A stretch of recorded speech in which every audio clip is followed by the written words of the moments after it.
Bueno, muy bien. Bueno, después de 2 días estamos ya al final de nuestro evento y tenemos pues el inmenso placer y el inmenso, además, interés también de poder contar con la participación de la señora ministra que nos ha acompañado, que nos está acompañando en este momento. Hay que decir que en todo caso el ministerio estuvo presente durante los 2 días. Y los funcionarios del ministerio nos acompañaron durante los 2 días, lo cual además nos parece de la mayor importancia y pues por supuesto agradecemos muchísimo, ministra, gracias por estar aquí y gracias por acompañarnos. Le agradezco por supuesto también al doctor Jorge Enrique Bedoya, que es como de alguna forma es como nuestro gran socio desde el punto de vista del sector empresarial y de sector gremial, porque este evento al final es un evento en donde lo que estamos tratando de imaginarnos son las mejores formas para poder unir el agro con la industria y poder, de alguna forma, terminar con el resultado de poder contar con un sector agroindustrial en donde nosotros creemos que hay una gran cantidad de oportunidades. Habíamos invitado al ministro Umaña, infortunadamente por la agenda de él no alcanzó a acompañarnos el día de hoy, pero pues nos mandó, y hablé con él y nos mandó varios insumos que además voy a intentar de alguna forma utilizar durante la conversación, porque yo creo que es ideal, digamos, además que uno pudiera tener los dos ministerios, los sectores desde el punto de vista de la representatividad o de la representación de sus empresarios y tener, digamos, la oportunidad de imaginarnos ideas. ¿Qué intentamos hacer durante estos 2 días, ministra? Intentamos, como primero, tratar de ver como ejemplos buenos que existen, sin duda alguna, en Colombia de cosas que pudieran hacerse y pudiéramos repetir y pudiéramos sacar adelante. Pero luego, más importante que eso, fue hacernos preguntas. ¿Qué nos está faltando? ¿Qué deberíamos tener? Oír a las personas que han pensado en el tema y que dicen, a mí me iría mejor si yo contara con, o a mí me iría mejor si yo en mi comportamiento, digamos, actuara de una forma determinada u otra. A mí me iría mejor si yo logro participar con unos y con otros. Y también pues nos dimos la libertad de decir, a usted le iría mejor en una cosa o en la otra. Dicho eso, ministra, la labor que usted ha venido haciendo en el ministerio y la que hizo la ministra Cecilia también, digamos, durante los primeros meses, pero la labor que usted ha venido haciendo en el ministerio ha estado muy concentrada, por lo menos en lo que nosotros hemos observado, digamos, de afuera, en 2 o 3 temas. En la atención, digamos, del tema de reforma agraria, que es evidente, digamos, es prioridad para ustedes ese tema. En el trabajo de algunas cadenas específicas, pero quisiéramos, digamos, casi que oír de usted. ¿Usted cómo está viendo el sector? ¿Hacia dónde va el sector? ¿Cómo logramos nosotros hacer esa integración? ¿Cómo logramos nosotros imaginarnos mecanismos mediante los cuales podemos realmente al final del día producir ese valor agregado adicional que no estamos produciendo, pero que tenemos el potencial de hacerlo? ¿Y cómo podemos integrar ese esfuerzo que hace el sector empresarial con el esfuerzo que hace el sector público? Porque al final entre todos tenemos la responsabilidad de hablarle al país. Entonces le quiero dar la palabra y haciéndole esa pregunta y quizá un poco general, pero vamos desarrollando la conversación y le voy a pedir a Jorge Enrique que si quiere preguntar también pregunte, pero si quiere responder, responda. Hagamos de esto una conversación. Bueno, muchas gracias a la Andy por hacer este encuentro. Cuando estuvimos en Cartagena hablamos justamente de la importancia y pertinencia que tiene hablar sobre la agroindustrialización, ya que desde el Gobierno Nacional tenemos esa ambición de poder desatar el crecimiento económico del país a partir de un proceso de agroindustrialización. Y arranco por decir, cuando hablamos de una reforma agraria, hay gente que piensa que la reforma agraria es una ley que se va a tramitar en el Congreso. No, la reforma agraria es una política que tiene que ver con el tema de tierras, pero no se muere allí. Tiene que ver con todos los factores y transformaciones profundas que tenemos que hacer en nuestras políticas agropecuarias para lograr que el agro se vuelva el jalador económico. Estamos en un gobierno que quiere descarbonizar su economía, que está tratando de dejar atrás esa dependencia del petróleo y de la minería, que está totalmente comprometido con la acción climática porque acepta que estamos en un punto de no retorno frente al cambio global climático, en donde tenemos una corresponsabilidad, y es que estamos en un país que tiene todo tipo de riqueza, uno de los más biodiversos del mundo, que tiene la mitad de su territorio dentro del bioma amazónico, que tiene toda la costa pacífica dentro del bioma del Chocó biogeográfico, y en donde además tenemos una de las segundas disponibilidades de agua dulce sobre América, que tiene además una riqueza de suelo rural, que tiene todo tipo de situaciones ambientales donde esa es nuestra corresponsabilidad. Pero además de corresponsabilidad lo vemos como el potencial que tenemos de crecimiento.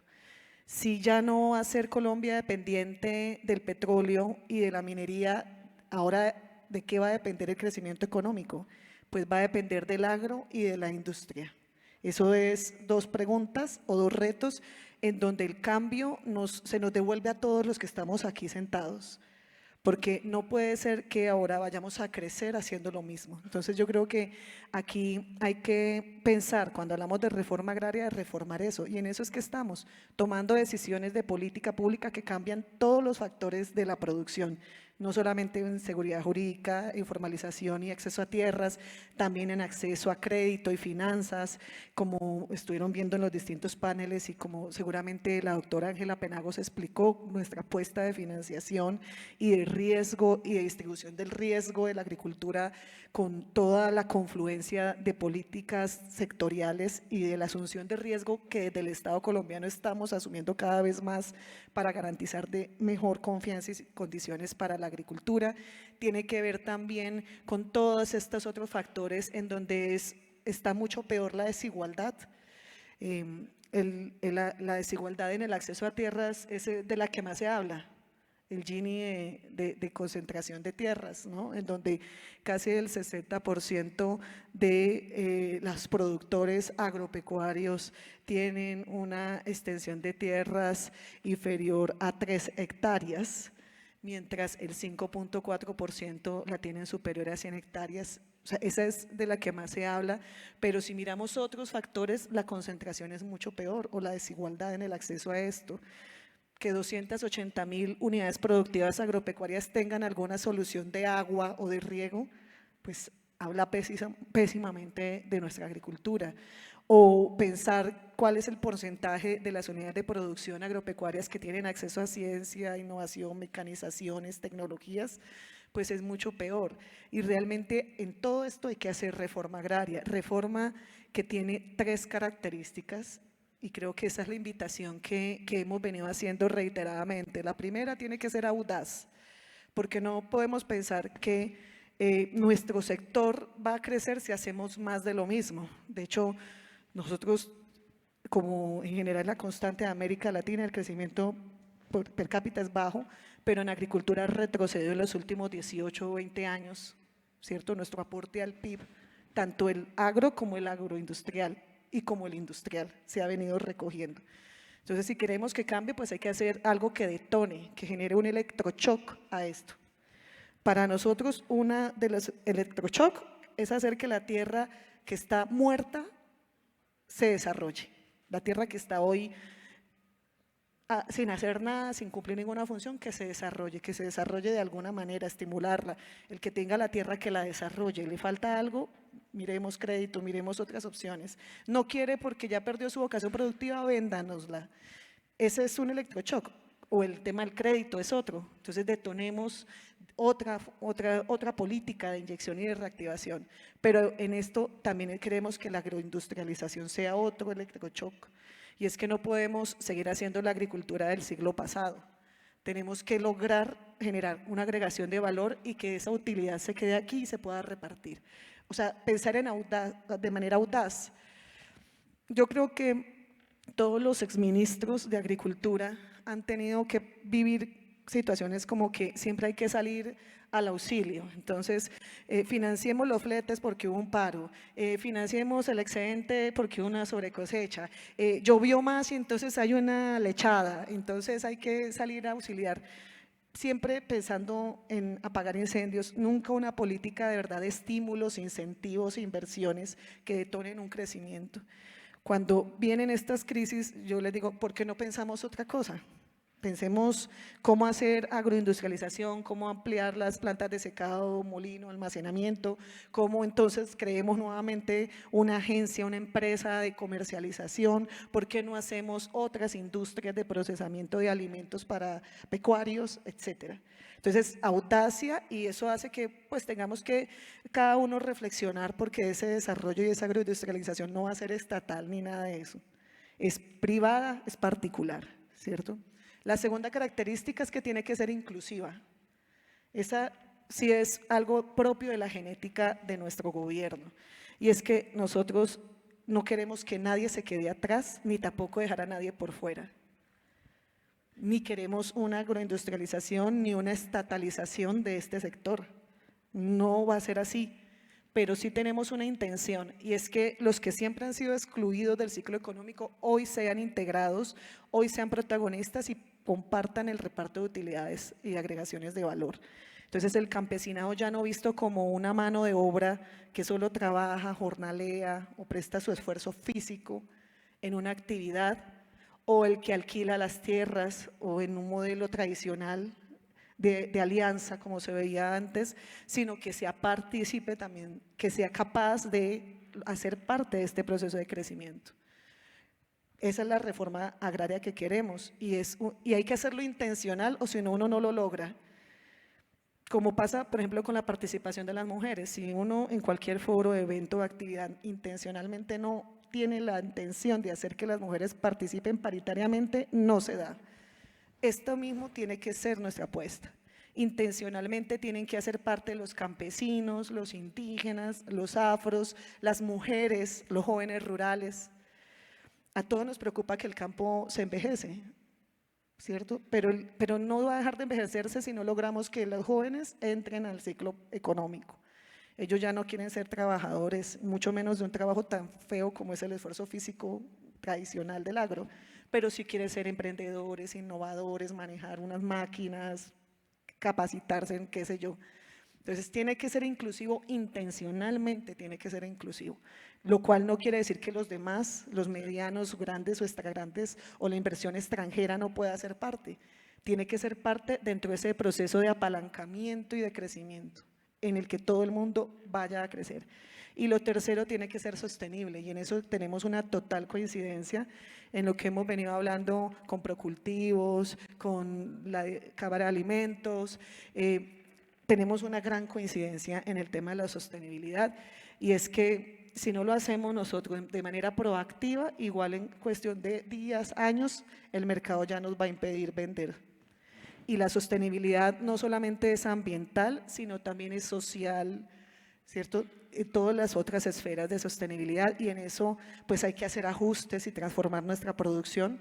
Entonces, esto es otra de las cosas que intencionalmente también tenemos que trabajar, pero que viéndolo ya comparativamente frente a los mercados internacionales, por nuestras propias condiciones de nuestra agricultura, es posible hacer ajustes muy rápido para que sea sostenible, y eso nos pone en una ventaja competitiva.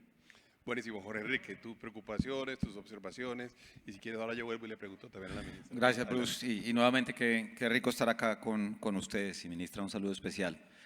Pues escuchando a la ministra, yo tal vez haría como un par de comentarios, porque además ella lo dijo muy claro en su primera presentación, y aquí está el exministro Andrés Valencia, que le pasó lo mismo. Cuando llega al gobierno uno, en cualquier cargo, uno piensa que va a hacer miles de transformaciones y empiezas a apagar incendios. Y yo creo que los funcionarios públicos pues se tienen que acostumbrar a que hay que apagar incendios, y tal vez eso demanda más tiempo que las cosas que estructuralmente se pueden cambiar.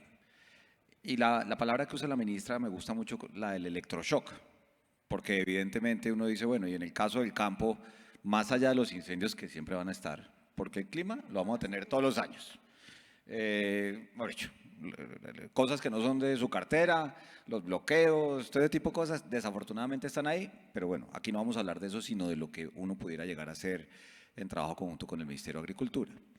Y nosotros, Bruce, siempre pensamos que el electroshock tiene que tener unas cosas que son transversales, pero tener unas que son muy particulares.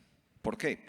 Porque uno dice, la generalidad del sector agropecuario, sea primario o agroindustrial, necesita cosas similares.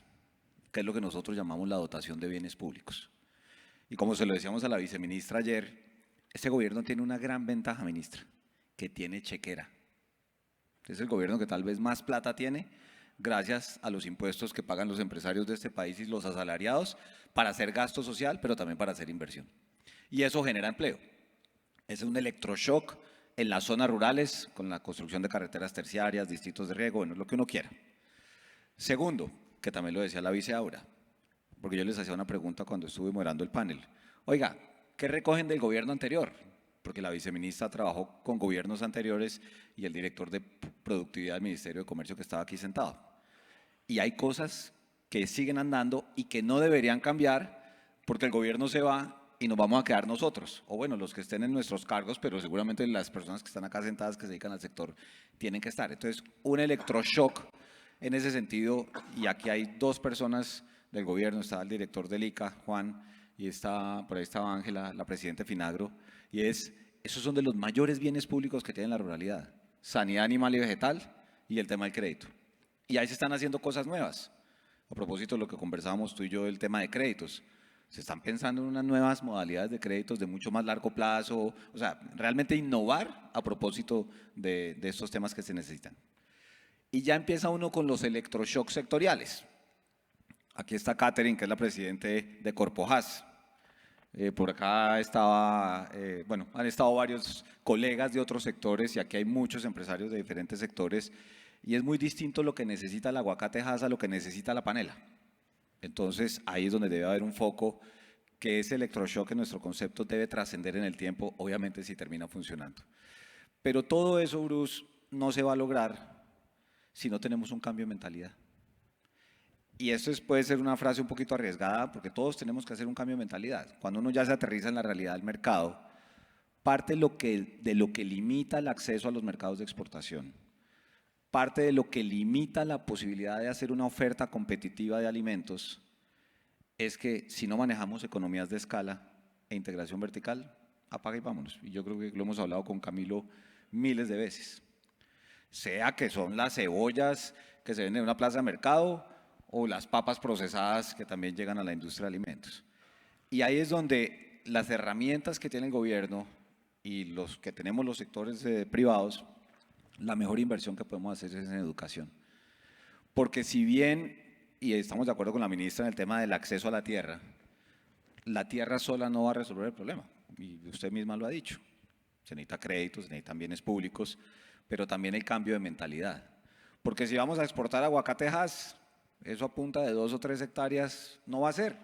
Y si usted va a monitorear, Juan, el tema de sanidad vegetal, o si se va, como la ministra conoció en el suroccidente, el tema de integraciones de avicultores pequeños con plantas de procesamiento de pollo, pues el que tiene 5.000 pollos no va a poder llegar al mercado a vender la pechuga a un precio que le es bueno para el consumidor más vulnerable a propósito de los esfuerzos del gobierno en superar pobreza. Entonces, por lo menos en nuestro concepto, tenemos una oportunidad única, que hay que decirlo metafóricamente, la tenemos cada 4 años cuando empieza un gobierno. Y con esto termino esta intervención. Ya pasó un año de gobierno y entre los incendios y los 3 años que quedan y el esfuerzo principal que la ministra está haciendo con la reforma agraria, los que hoy están produciendo comida también necesitan muchos electroshocks y ahí es donde nosotros pues obviamente estamos con todo el compromiso de poder trabajar conjuntamente y en algo que tú lo dijiste en tus palabras iniciales y Camilo lo dijo ahorita en el cierre y es cómo logramos integrar ese conocimiento, porque hay que aprovechar el conocimiento que tenemos en Colombia. Yo no creo que aquí haya que traer expertos de otros países para que nos enseñen cómo hacerlo, porque aquí hay muchos sectores que ya lo saben hacer, pero si no modificamos la mentalidad del gobierno, de nosotros y sobre todo los productores, no vamos a encontrar lo que ministra al final del día es lo que le va a marcar a usted la pauta.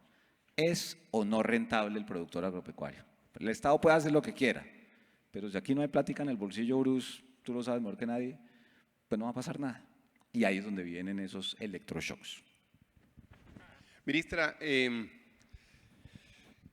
línea con lo que está mencionando, con lo que menciona Jorge Enrique y con lo que de alguna forma hemos comentado durante estos 2 días, a uno le da la impresión de que el tema del agro tiene, digamos, la inmensa desventaja de que además se desarrolla en territorios en los cuales ha habido históricas violencias y casos de inseguridad. Y digo que es una desventaja porque como sector, digamos, esa es una inmensa desventaja, porque tenemos ese escenario, el escenario en el cual trabajamos es un escenario que probablemente ha sido en parte la explicación para algunas de las violencias que hemos tenido, pero que sin duda a quien está presente en el campo le cuesta trabajo administrar, digamos, desde el punto de vista de negocios, y no me refiero exclusivamente a la empresa agroindustrial, sino me refiero también a los campesinos. Para un campesino es muy difícil tener que vivir en un territorio en el cual hay grandes violencias o hay inseguridad y demás. ¿Perdón? ¿Tú dijiste algo? Ah, es que la violencia es inaceptable, correcto. ¿Cómo hacer? Y esto voy a ser muy franco con usted. Ustedes, de alguna forma, desde el gobierno, han incentivado la idea de que eventualmente la necesidad de hacerla o de adelantar la reforma agraria tiene que estar acompañada, digamos, por unos movimientos comunitarios, ciudadanos y campesinos que presionen que se presente la reforma, de alguna forma, o que presionen que se dé la reforma, o que ejerzan, digamos, una opinión fuerte alrededor de que la reforma se dé. ¿Cómo compaginar eso con la idea de que Colombia tiene unas historias de violencia muy complejas, que no creemos nosotros que no vale la pena, digamos, revivir o atizar, sino que por el contrario lo que vale la pena es tratar de generar situaciones de fraternidad que conduzcan a la solución de equidad que usted plantea? Y se lo digo porque esa es la posición de la gente que intenta hacer cosas en el campo. La gente que intenta hacer cosas en el campo se encuentra con que de repente a veces se están tensando las relaciones, a veces se están tensando las situaciones. Entonces, ¿cómo hacer para eventualmente tratar de construir más bien una situación virtuosa en lugar de una situación tensa? Y se lo digo porque si usted le pregunta a la mayoría de los colombianos si deberíamos hacer algunos esfuerzos importantes, por ejemplo, digo importantes, muy importantes, alrededor de la construcción de situaciones de equidad. Usted mencionó en este caso el tema de la equidad de la tierra. Los colombianos van a estar de acuerdo en ello. Yo no tengo duda de eso. Ahora salimos preocupadísimos, hoy estamos preocupadísimos, por ejemplo, con la situación que se presentó en Revista Semana con la invasión que hubo, que no sé si tuvo oportunidad de ver la noticia. Sí, la oportunidad de ver la noticia, digo, caramba, eso no es bueno que suceda, ¿no? Y no es bueno que tengamos esas tensiones. ¿Cómo hacer para compaginar eso? Porque al final yo creo que tenemos todos la tarea de tratar de salir adelante, pero salir bien y salir de alguna forma, en forma armónica, y no significa eso que hagamos, que los unos, digamos, tengamos que hacerle grandes concesiones a los otros, sino que todos trabajemos en ello. ¿Cómo lo ve usted? Porque esa preocupación, sin duda alguna, es una preocupación que está hoy en día, digamos, para nosotros en el ambiente. Bueno, yo quiero decir que no es que, o sea, no es que la violencia vaya a llegar ahora porque estamos promoviendo una movilización, ni que la movilización sea que tenga que ver con esto. La movilización tiene que ver con la capacidad también que tiene que cambiar en la sociedad civil para poder activarse en este proceso de reforma agraria. El campesinado colombiano es un sector social que ha sido históricamente excluido, marginado, discriminado, estigmatizado. Desde que Colombia hizo una apuesta de modernidad basada en una civilidad en donde excluyó lo agropecuario, lo único agropecuario que quedó en nuestro pensamiento como nación fue lo del folclore y el resto ya visto de mala manera. Nosotros estamos diciendo que hoy lo rural, lo campesino, todo este país real, no profundo, porque antes se le decía la Colombia profunda, ¿y cuál es lo superficial? La Colombia real, porque nuestra Colombia es una Colombia rural, campesina, negra, indígena. Creo que incluso los que vienen de las ciudades mayoritariamente vienen de familias de provincia o de este origen. Pues es una Colombia que ha sido marginada, discriminada y violentada históricamente. Toda violencia es inaceptable, toda violencia es inaceptable. No hay manera de justificar una u otras violencias. Yo quisiera dar un parte de total tranquilidad, porque sé que aquí hay unas voces agitadoras del miedo, del pánico, de la zozobra. Hay personas que de pronto se dejan guiar por esas voces, por las relaciones de confianza que tienen en X o Y personas, pero yo les pido que analicen y revisen cuáles son las propuestas que desde el Gobierno Nacional estamos diciendo y hablando. Lo primero, que no vamos a socializar la tierra. Eso es algo que lo hemos dicho en todas las palabras. Nuestra reforma agraria es una reforma agraria, no sé cómo decirlo más directamente, capitalista. Queremos es que haya cada vez más propietarios, que haya cada vez más propietarios con garantías y seguridad jurídica sobre su tenencia de sus tierras. Queremos que haya cada vez mejores condiciones de generación de inversiones en todos estos eslabones productivos y con todas las personas. Lo que pasa es que cuando aquí se habla de propiedad, se piensa que es solamente de unos o que es un derecho de unos pocos. Entonces quieren desde ese extremo tratar de meternos miedo y nosotros estamos diciendo que no, que es una generación de confianza. Ahora, yo creo que aquí Jorge Enrique Bedoya no estaría de acuerdo en que las mejores tierras de la costa caribe colombiana estén pasteando 2 vacas y ya.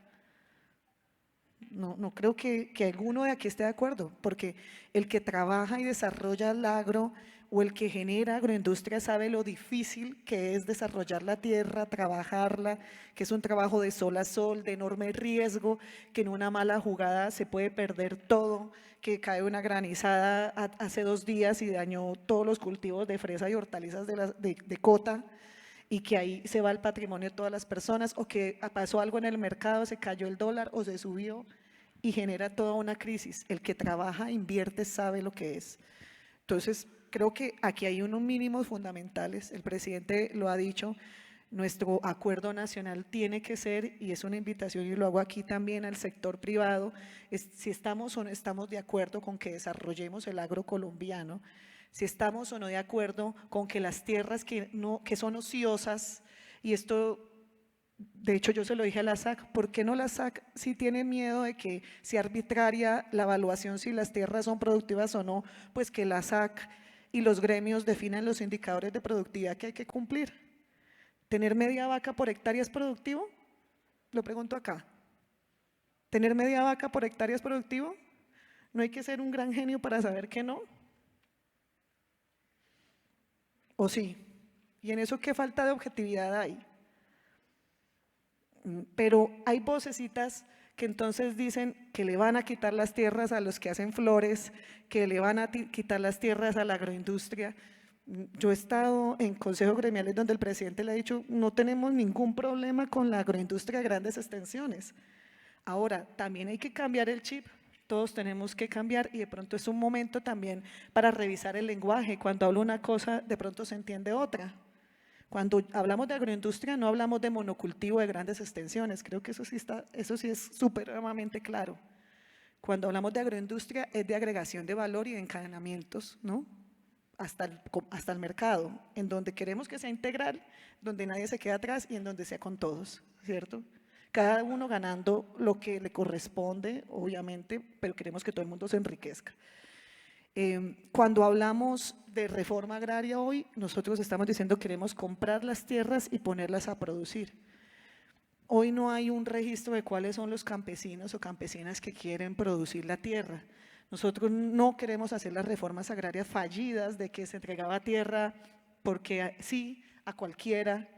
Además, muchos de estos procesos fallaron porque le dieron tierra a gente que no tenía la capacidad de desarrollo o la vocación productiva, y eso parte de un proceso de asociatividad y de generación de espacios de concurrencia con quienes van a hacer este desarrollo.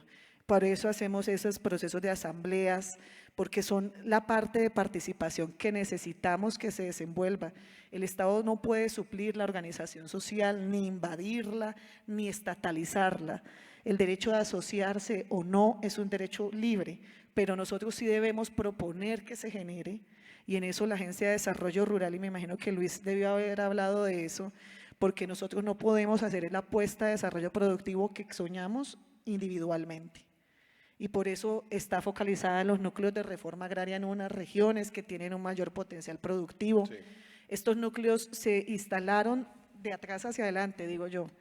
Empezamos por ver qué productos tienen mercado interno e internacional, obviamente agroalimentarios, porque eso es lo que es para nosotros central. Y de ahí hacia acá, en qué territorios, donde hay mayor vocación, donde hay mayor aptitud, donde hay mayores posibilidades de vías, de infraestructura, de desarrollo de mercados, de cercanías. de tierras con vocación, son como 16 variables que cruzamos para definir los núcleos y ahí ya llegamos a la tierra, pero tenemos que llegar a los actores porque con quién vamos a hacer el desarrollo. Entonces yo quisiera decir eso, de pronto uno dice movilización y otros leen, no, nos van a invadir tierra, pero ¿en qué parte de movilización quiere decir invasión de tierras? Antier hubo una marcha multitudinaria en el país. Yo he marchado desde que estoy en la universidad. No me pierdo ni una marcha y no me las voy a perder, si es por el ejercicio de los derechos y por la paz.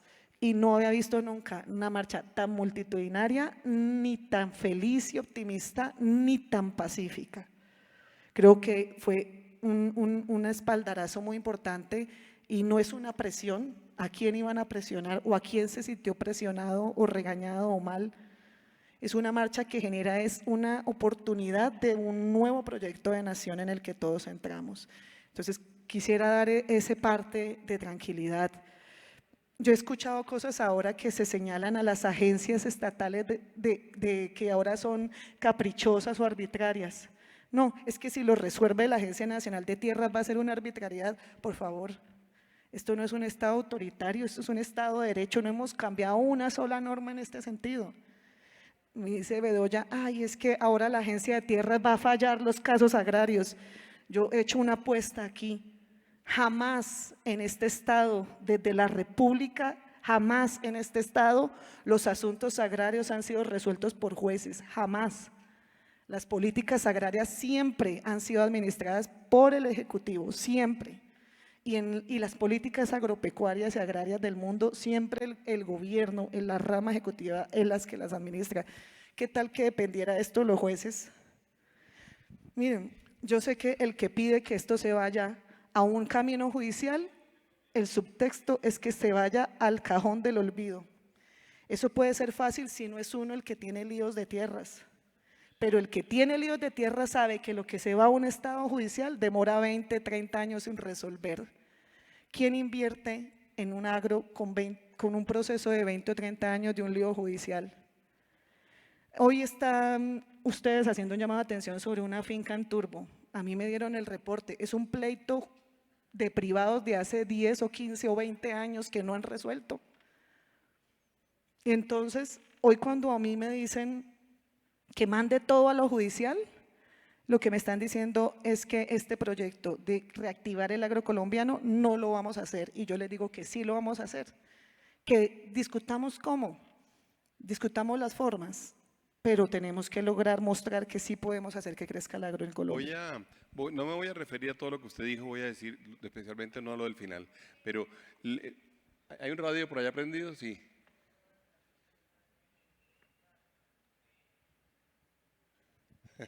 Gracias, señor.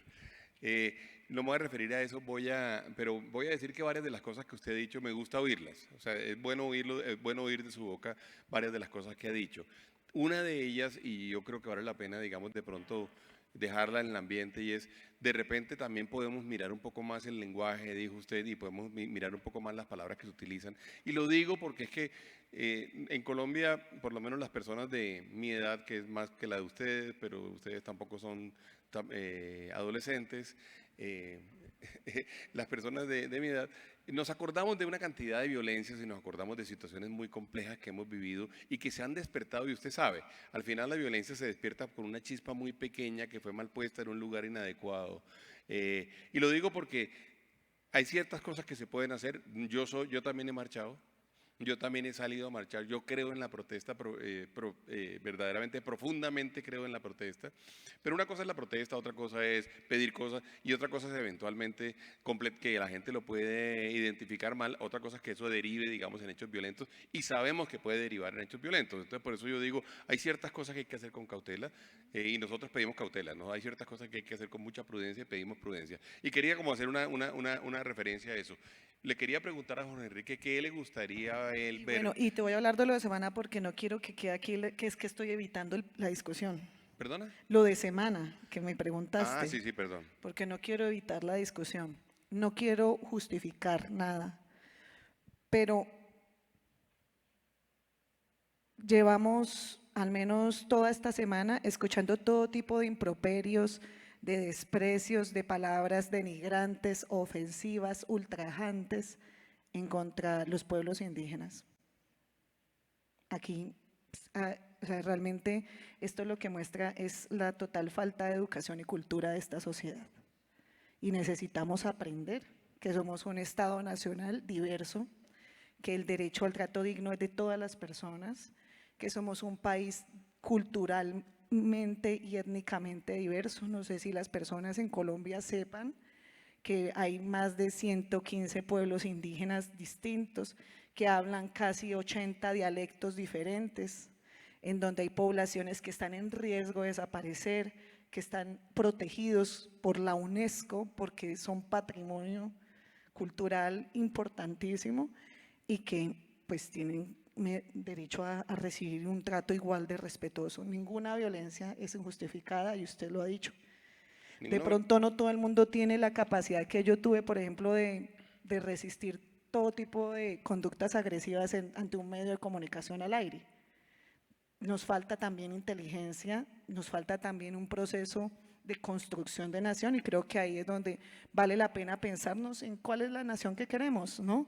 Y si hablamos de una nación igualitaria, ¿qué quiere decir? Pero yo sí le puedo decir que los pueblos indígenas saben con total conocimiento y experiencia lo que es la violencia, porque son las personas que más han sufrido violaciones de derechos humanos desde los últimos 500 años hasta la actualidad. Y en el último conflicto armado que terminó en 2016 o que no terminó porque sigue, son las principales víctimas de todo tipo de violencias. Y para la muestra, hoy hay desplazamientos masivos de la comunidad Siona de Putumayo, hay más de 1.500 desplazados, en Nariño hay otros tantos, tenemos desplazamientos también en Córdoba de Pueblo en Vera. O sea, eso sí es violencia, masacres, desapariciones, torturas, violaciones, expropiaciones y despojo. Aquí están diciendo que plantear una reforma agraria va a generar una violencia, pero no hablan, y es parte del acuerdo nacional, tenemos que hablar, dijo el presidente, de verdad, de tierras y de educación. Nadie habla aquí del despojo de más de 8,5 millones de hectáreas que se hizo por la fuerza y no por una chispa mal puesta, sino por un plan premeditado para quitarle las tierras a las poblaciones campesinas, indígenas y afrocolombianas. Está hablando de lo que yo dije de una chispa mal puesta, ¿sí? De la violencia que se puede encender por cualquier cosa. Que eso puede pasar, ¿no? Sí, y no está bien, ninguna violencia está bien, pero estoy también hablando que aquí también hay que tener un proceso recíproco de respeto. Pero hay una cosa, entonces me toca entrar un poquito más en el tema, ministra, y perdón que voy, Jorge Enrique, que voy a… quizá usted lo sabe y no sé si lo sabe, hay muchos de nosotros que hemos sido grandes defensores de, por ejemplo, los pueblos indígenas por mucho tiempo o grandes defensores de las víctimas del conflicto armado por mucho tiempo.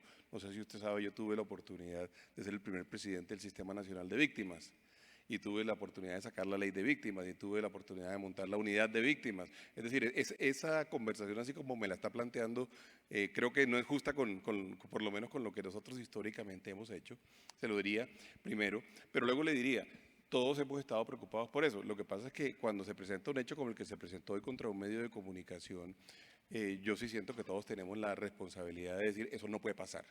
Sí, yo rechazo eso, como rechazo también los tratos denigrantes y el racismo que está demostrado contra los pueblos indígenas. Claro, pero ojo, porque como somos autoridades y somos líderes, ustedes son autoridades y nosotros somos líderes, yo lo que creo es que uno no puede igualar, digamos, uno tiene que rechazar todas las violencias, digamos, ¿cierto? Uno tiene que rechazar todos los hechos negativos, uno no puede empatar los hechos negativos porque dado que sucedió esto históricamente en un sitio, entonces ahora sucede lo otro, y yo creo que parte de eso es la responsabilidad que tiene esta generación. Si no, nunca vamos a tener reconciliación en Colombia, ¿eh?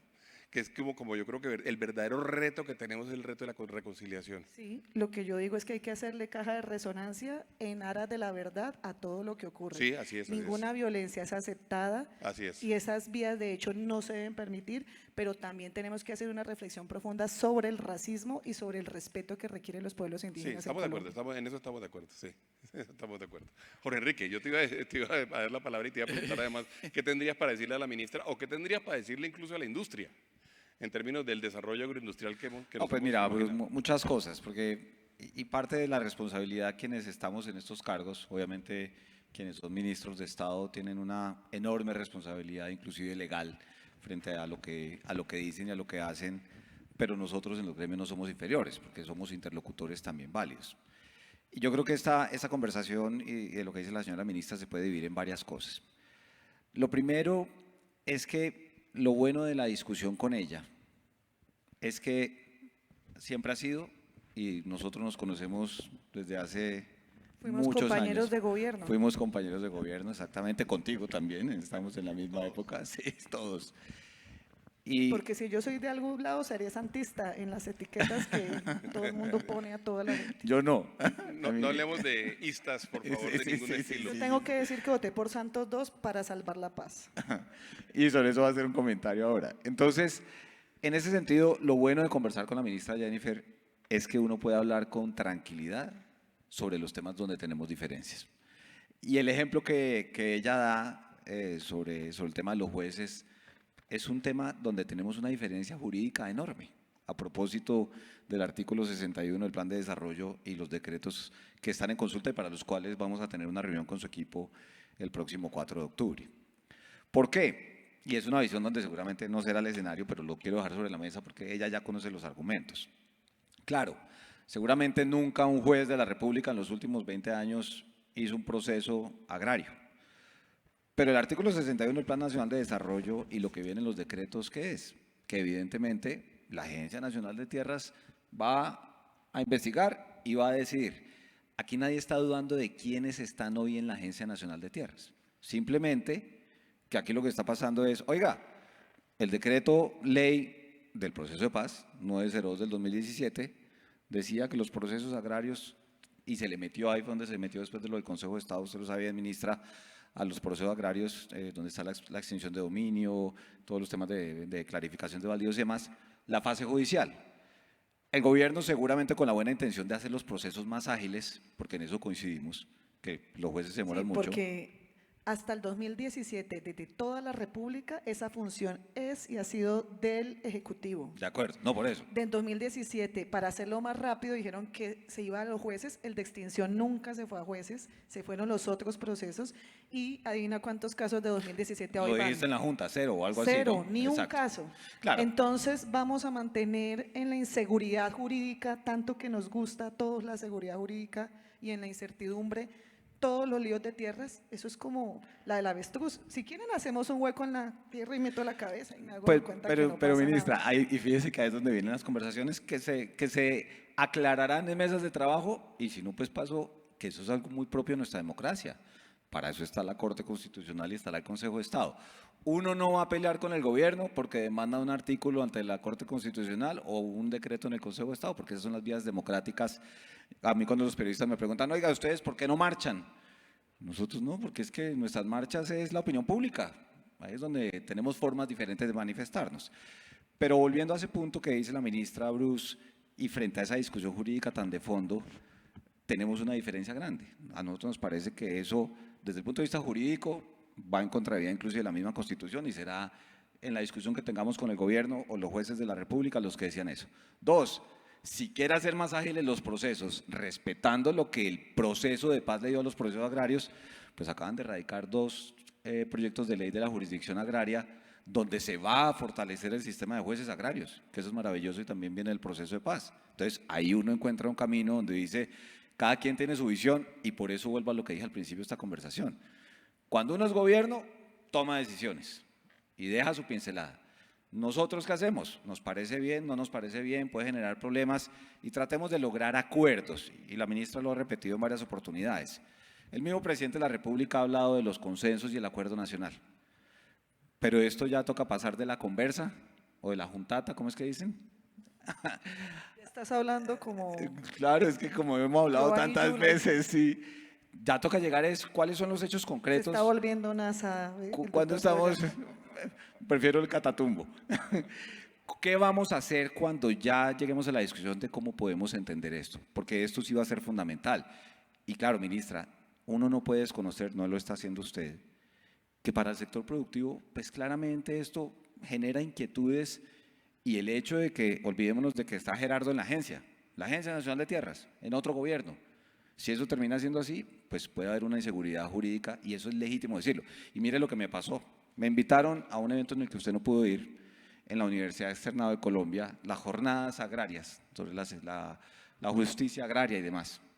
Y estábamos en un panel con su viceministra Carvajalino, la señora directora de la Agencia de la Defensa Jurídica del Estado, y estaba el presidente de la Junta Directiva de la Cámara de Comercio de Bogotá, que todos sabemos quién es, Julio César Ortiz, creo que se llama él. Entonces, la pregunta era sobre la seguridad jurídica, y nosotros, pues dije yo en cabeza de la SAC lo que pensamos con todo el sector agropecuario que representamos. Y mire lo que es aburridor de estas conversaciones, que yo le agradezco a usted porque usted no ha caído en eso y ojalá nunca caiga en eso. Salió el señor Ortiz a tildarme que yo hacía parte del golpe blando. O sea, entonces, la estigmatización de una persona que entiendo fue el abogado del presidente de la República viene dada porque tengo una opinión distinta a lo que dice el gobierno. Eso no es democrático. Yo que no me dejo carear y tú sabes bien que eso no tiene como ya cuero. Eso no está bien. Entonces, yo encuentro en la ministra, en sus viceministros, en todos los funcionarios. Viceministras. En sus viceministras, claro, en Aura y en Marta. Un gran respeto por la diferencia. Entonces, por eso cualquier forma de violencia, todos la deben rechazar. Eso es violencia verbal. O sea, a cuenta que un dirigente gremial por opinión distinto, un señor que tiene una cercanía enorme con el gobierno, va a decir que es golpe blando. Eso no está bien. Dame y termino porque quiero agregar algo a lo que se mencionaba. Y ahora venimos ya con el tema de la seguridad jurídica, pero ligado a la seguridad territorial. El gobierno nacional, cuando empezó, tuvo que hacer algo que en mi opinión fue muy favorable, pero fue muy diciente. Cuando le tocó a la vicepresidenta Francia Márquez, a la ministra de entonces Cecilia López, al ministro de Defensa, al ministro del Interior, hoy embajador en Francia, y al director de la Unidad de Restitución de Tierras, salir a decir, no invadan porque se van a tirar la reforma agraria. Eso funcionó. Y ministra, puede que sea, yo no conozco si sea un lío entre privados o no, pero el caso es que cuando a usted le invaden una tierra y de 100 hectáreas y le queman y le destruyen y eso, lo dije una vez en la Comisión Quinta de la Cámara, imagínense que viene y le invaden su casa a un congresista y lo que pasó hoy en semana o que hubiera pasado en cualquier medio. Entonces eso es violencia, le pegaron a un celador. Eso no tiene, bueno, dicho, eso no tiene ninguna justificación, ni la violencia verbal ni la violencia física. Y ahí es donde la mayor responsabilidad sí la tiene el Estado. ¿Por qué? Porque es que es el gobierno de todos. Y yo sí creo que en eso, ministra, y qué bueno que aquí se rechacen las formas de violencia y nosotros que nos toca vernos todos los días casi con la ministra del Trabajo, ella dijo una cosa muy desatinada en medios. Porque quienes son representantes del gobierno nacional no pueden dejar un manto de duda, porque claro, la gente puede hacer cosas muy negativas desde el punto de vista de la narrativa, pero eso no justifica ninguna agresión física. Y en el campo, eso sí que preocupa por algo sobre seguramente lo cual no nos ponemos de acuerdo, y nosotros somos muy cuidadosos en eso. Se lo decíamos a usted en nuestra junta. Yo creo que hasta ni necesita el decreto de movilizaciones porque mire que Gerardo ya ha hecho movilizaciones por todo el país y la organización, eso está bien. Pero lo que el gobierno sí no puede tolerar, porque la Constitución es una sola, es que eso termine en hechos violentos, y los hechos violentos que más van a afectar su gestión como ministra de Agricultura, además de las invasiones de tierras, son los bloqueos de las carreteras. Sí. Yo tengo que contestar una cosita. No, claro, claro. Porque el tema de los jueces, claro, es que los que estamos promoviendo la jurisdicción agraria somos nosotros, el gobierno nacional. Y lo que estamos proponiendo es aplicar las normas agrarias, de cuando acá suele ser una amenaza o una agresividad cumplir la ley o hacerla cumplir. El único que debería sentirse agredido es el que está violando la ley. De acuerdo. Y yo le tengo que decir con todas las letras en mayúscula y cada vez que lo tenga que decir, y si le tengo que repetir 10.000 veces como Bart Simpson al día, lo voy a hacer. Todas las personas, sean medianas, pequeñas, grandes o extra grandes, que producen el agro, que desarrollan actividades productivas, que producen riqueza, todas esas personas merecen el respeto, el acompañamiento, la seguridad, la garantía del Estado colombiano. Del gobierno nacional hará todo lo posible por seguir apoyando. No dejen creer cuentos, ni zozobra, ni incertidumbre. En eso no solamente hay total seguridad jurídica, hay total seguridad inversionista, financiera, de riesgos, cuenten con nosotros, todos los problemas, lo que tengamos que hacer y que esté al alcance de nuestra facultad, esa es, porque nosotros lo que queremos es que quien produce el agro y genera riqueza produzca más y crezca más y se multiplique, ojalá por 3 veces. O sea, aquí puede nuestra agricultura crecer 2, 3 veces, no lo vamos a hacer solo nosotros. Pero lo que sí está claro es que el paisaje del agro colombiano está cambiando y es imparable, imparable. Es cuestión de tiempo, es cuestión si lo logramos hacer de manera de consenso, si volvemos esto con una sinergia donde todo el mundo logra crecer y desarrollar. Eso es lo que queremos. Yo creo que la movilización de hace 3 días muestra ese carácter que las poblaciones también han asumido, de ser partícipes, de ir a asambleas, de ir a los mecanismos de consulta, de participar, de presentar sus propuestas. Por primera vez tienen un diálogo directo con el gobierno nacional sin que haya como favores políticos o intermediaciones. Esa es la idea de las asambleas. Ay, que no me gusta asamblea, que lo llame comité, que lo llame junta, lo que sea. Bueno, pongámosle el nombre que quieran. Que no diga movilización, que diga participación. Bueno, que me dice la Procuraduría que usted está accediendo porque está dando muchas garantías de participación y eso es demasiado constitucional. Bueno, entonces que cite 2 artículos más de la Constitución, listo, lo cito. ¿Cierto? O sea, podemos construir, en eso no hay nada. Que podemos discutir, claro, nosotros no queremos, o sea, nuestra sociedad es diversa y democrática, obviamente en la diferencia se construye el consenso y creo que es ahí donde es interesante, por ejemplo, que el presidente reitera, nosotros aquí no perseguimos, ni criminalizamos, ni judicializamos a la oposición, no les estamos chuzando, no los estamos persiguiendo, nadie pone el Estado colombiano ni sus órganos de seguridad o de vigilancia a perseguirte o a masacrarte o a desplazarte o a mandarte al exilio porque piensas distinto. Nosotros somos un gobierno totalmente demócrata y en eso vamos a seguir construyendo. Ahora, claro que hay que cambiar. Ese rol que tú tienes ahora lo hemos tenido los que estábamos en el otro lugar siempre. Claro, yo siento que a veces a los gremios les duele un poquito como que uno no tenga un canal VIP para hablar con el gobierno. A mí me dicen, ¿pero por qué no me hablaste de este proyecto? Yo les digo, pero es que está publicado para observaciones. Hagámoslas. ¿Necesitan más tiempo? Hagámoslo, me dicen en el Congreso. ¿Por qué no da más tiempo? Hagámoslo. Yo no sé cómo era antes porque yo nunca había aspirado a ser ministra y no leí el protocolo. Nunca para era hacerlo. VIP, no crean cuentos, nunca era VIP. Pero ahora todas las voces, sean del más grande hasta el más pequeñito, tienen los mismos canales de participación y siempre cuenten con este gobierno de puertas abiertas para construir y aprender. Hemos construido sobre lo aprendido y hemos venido haciendo electroshocks en todo. Mire, renovación cafetera no se había hecho en la dimensión y en la cantidad, y si ahorita los cafeteros se animan y gastan esa plata, ponemos más. No ponemos más es porque la gente me dice que no vamos a ser capaces, yo digo que sí, y ahí va un buen comportamiento. El tema de la soberanía láctea que lanzamos en una alianza público-privada y popular, y ahí vamos creciendo, que no podemos hacer una planta de transformación y de pulverización gigantesca en Nariño, claro que sí, y hasta 2 si hay mercado. Que no puedo hacer un parque pesquero en Buenaventura, sí. Que no puedo hacer 2 navieras, una en Buenaventura y una en Providencia, claro.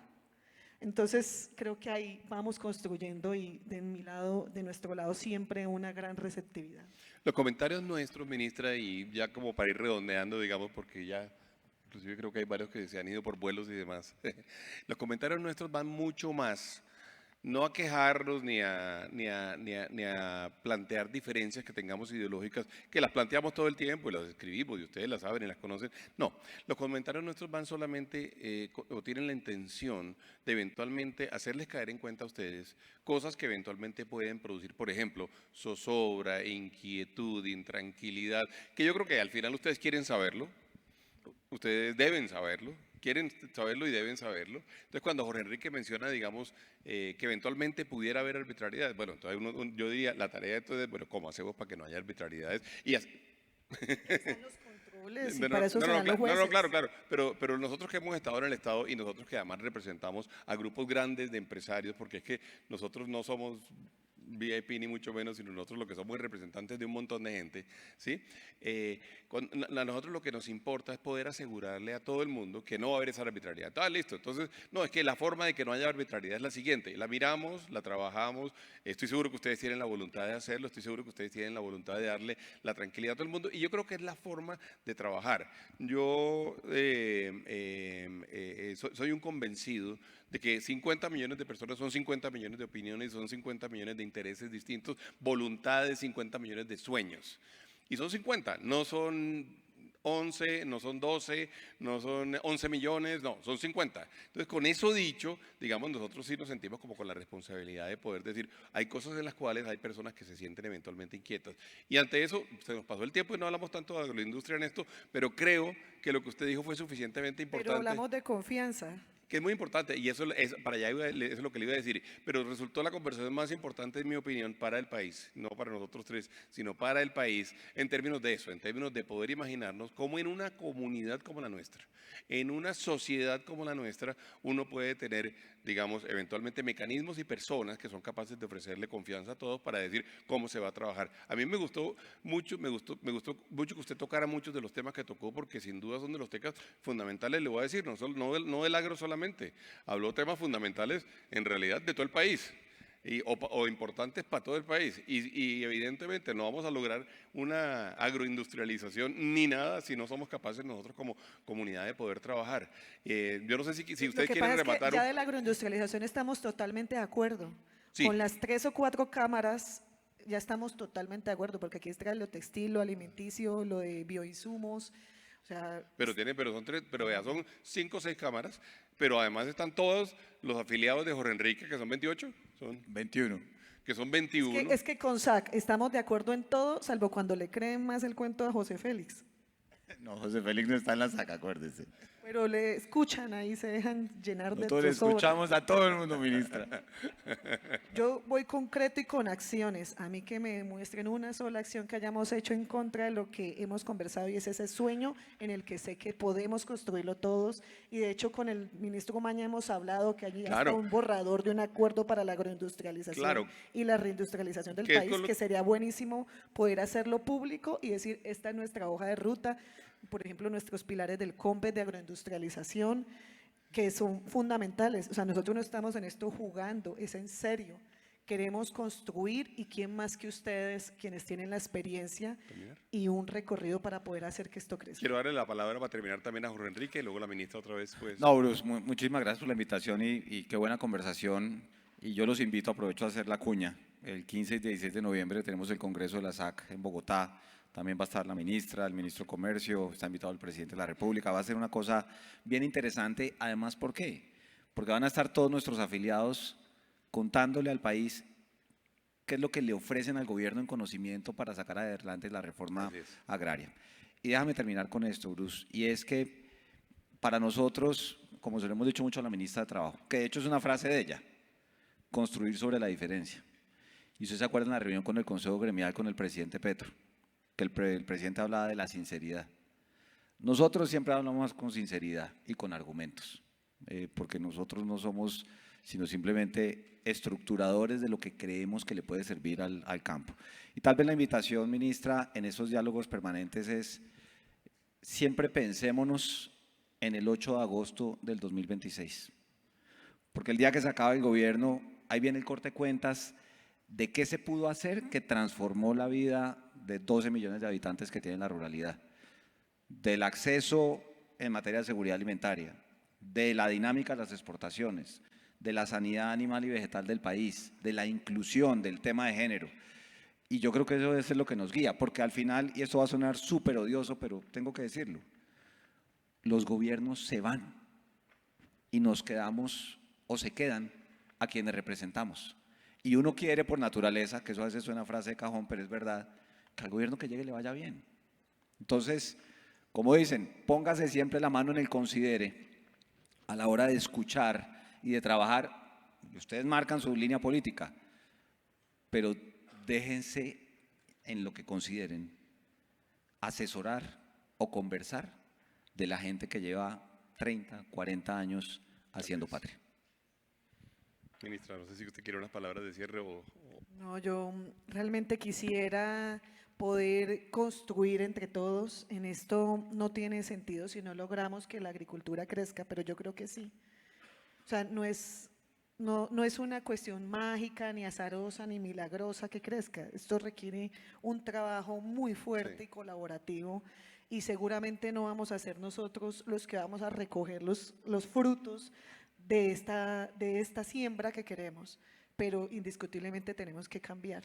O sea, que esta apuesta de agregación de valor, de crecimiento, de productividad y competitividad no sea aislada o solo a cuenta del riesgo de propio de las personas que han podido hacerlo con sus recursos privados, sino que podamos que el país crezca y que esto se pueda medir en un PIB rural que crezca, en una generación de riqueza, de inclusión, de desarrollo, en un mejoramiento de las condiciones de mayor equidad, de mayor superación de necesidades básicas en las poblaciones rurales. Eso es lo que queremos, o sea, finalmente eso es lo que queremos, y poder hacer que todas las políticas concurran en esa línea. Y ahí obviamente todos tienen un lugar. En el tema, por ejemplo, de lograr el salto de la agricultura tradicional a una agricultura más competitiva, toda la apuesta de ciencia, innovación, tecnología, mecanización, agricultura inteligente, ahora con todo el reto de lo regenerativo y ambientalmente resiliente, todo el tema de comercio, todo esto del alimento. Me dijo también María Elena tiene que no se olvide transformarse. de los bioinsumos. Todo el tema de las transiciones y reconversiones productivas es algo que pienso yo va a ser nuestro principal legado. O sea, por ejemplo, acabamos de tomar una decisión ahora con la vicepresidenta ministra de la Igualdad de hacer un parque agroindustrial en el norte del Cauca, que empieza por 5 cadenas productivas, pero que va a quedar más grande para que con el tiempo ellos, en la medida en que vayan enriqueciendo, se vayan haciendo más cosas. Esas son esas semillas que queremos dejar sembradas, y ojalá nuestros hijos puedan recoger en un país que se vuelva digno con su agro y que tengamos resuelto la economía de la mayoría de los colombianos que dependen de esta actividad. Un comentario final que le aplica no solamente al sector agro, no solamente al sector agroindustrial, sino a toda la economía realmente, y yo se lo mencioné al presidente Petro en alguna conversación que tuvimos. Todas las ideas que existen que nosotros apoyamos alrededor de poder realmente estimular la economía popular serán factibles y pueden contar con eso si se hacen al lado de la economía formal. La economía formal está lista para hacer ese trabajo, es la que va a poder exportar, es la que tiene la tecnología seguramente que vamos a poder transferir, que vamos a poder transmitir, es la que va a poder dar, digamos, los mecanismos también de financiación, es la que va a poder generar eventualmente el acceso a muchos mercados. Cuenten con eso siempre. No se les olvide cada vez que piensen en la economía popular que la economía formal está aquí, que tiene una experiencia, que tiene unas capacidades, que tiene unas posibilidades y que tiene la voluntad de trabajar. Ministra, gracias por haber venido, gracias por su voluntad de esta conversación. Jorge Enrique, muchas gracias. Un aplauso para los dos.